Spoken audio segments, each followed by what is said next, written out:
To máme zaprieť, že tam musíme ísť. Moment, kým nepríde ten oný.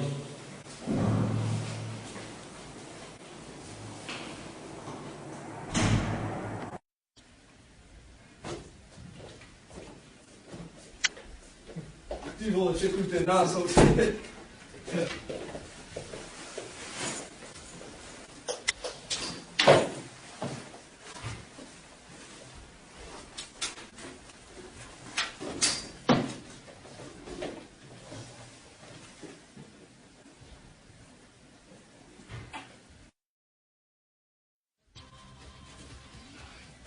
Vstávajte.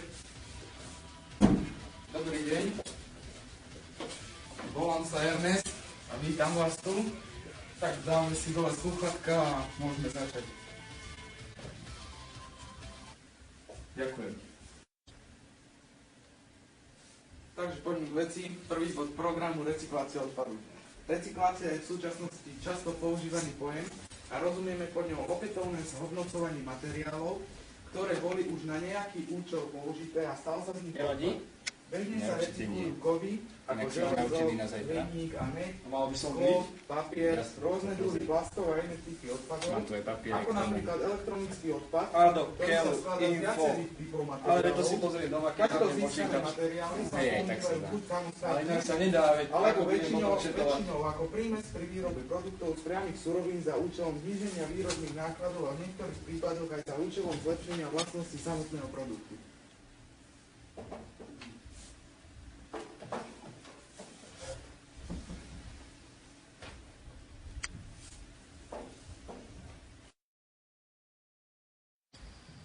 Poď to už zavediť do koša, smrdí mi to tu pod nosom. Do koša, tak kašlem ti na to.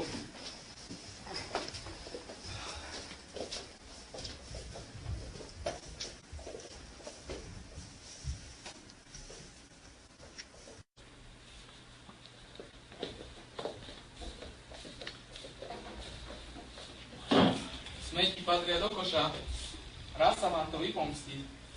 No dobre, nič, teraz prejdeme k druhému bodu programu šetrenie energie. Šetrenie energie sa týka každého z nás. Pomôžu rôzne funkcie, ktoré jednoduchým nastavením dokážu znížiť náklady na domácnosť o veľmi výrazný. Aj keď na elektrospotrebiče pripadá len 10% celkovej spotreby domácnosti, je dôležité naučiť sa šetriť aj v zdanlivých maličkostiach. No napríklad vy.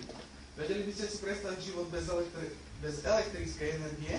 Neuvažujem nad vecami, ktoré nie sú reálne, nie? Tak nie je jedno.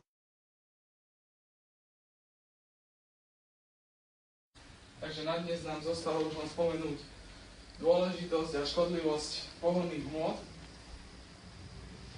Pohonné hmoty sa predávajú benzínové pohonné látky alebo pohonné hmoty sú látky, ktoré sa používajú pre pohon tepelných motorov. Niečo z teba bude. Napríklad spalovací inak motor, mohol by si počúvať trochu nakoniec. Ale to počúvam furt, aj keď nechcem. Najčastejšie sa jedná o zmes uhlovodíka v kvapalnej alebo plynnom skupenstve.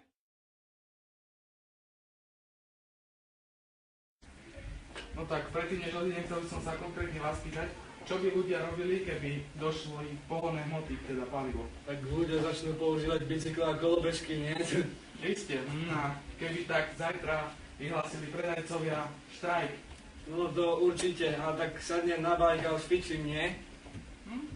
Dobre, ďakujem za pozornosť, Dovi.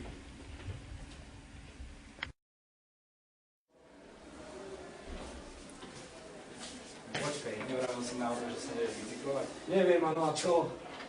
Idem ešte na vecko. Nič, ja už idem domov. Tak čau.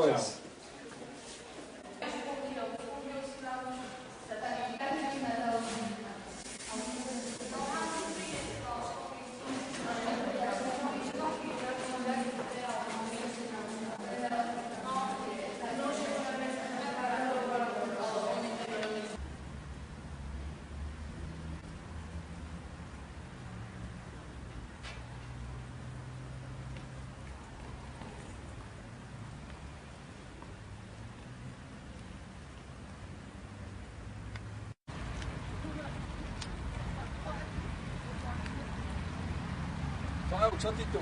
Ahoj, čakám na frajera, ale neprišiel. Sa ti čudujem, že s ním ešte stále chodíš. Už aj ja. Tak poď odprevadím ťa, nie?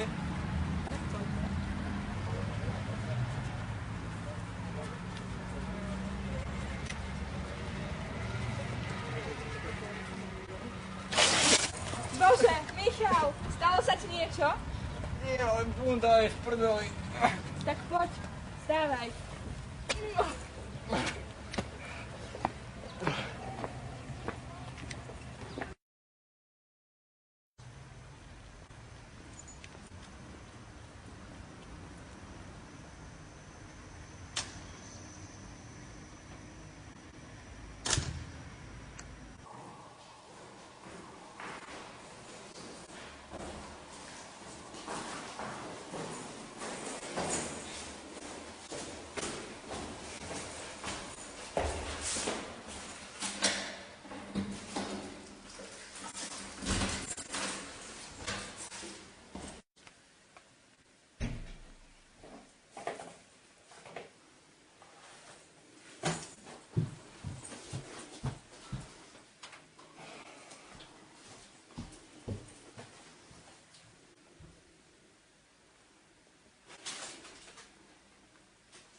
Toto je snáď sen.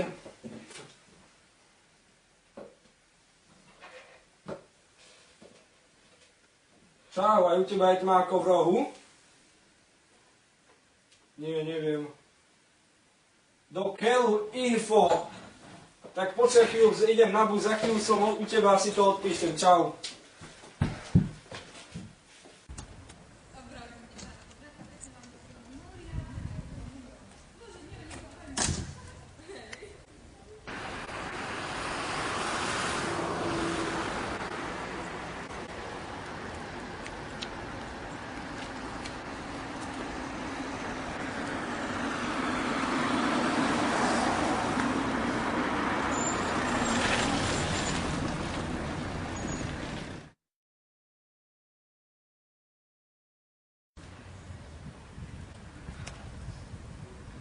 To sa už nie je normálne toto.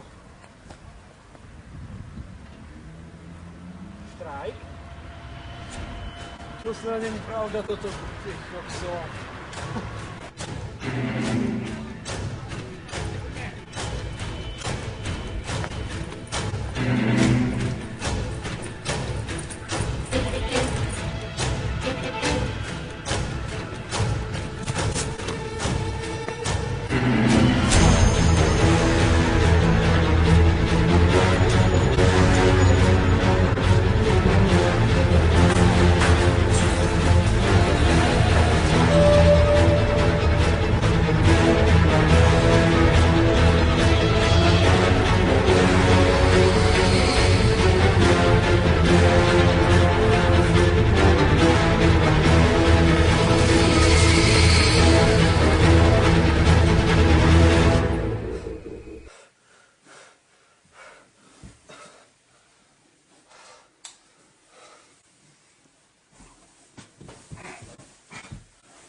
Ty kokos, keby si vedel, čo sa mi včera snívalo.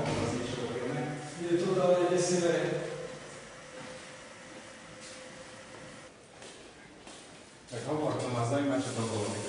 Ako keby sa mi stalo už to, čo ma dnes čaká. Začala sa hodina, my sme si sadli, potom prišiel učiteľ, ja som si zapal hudbu, som si dal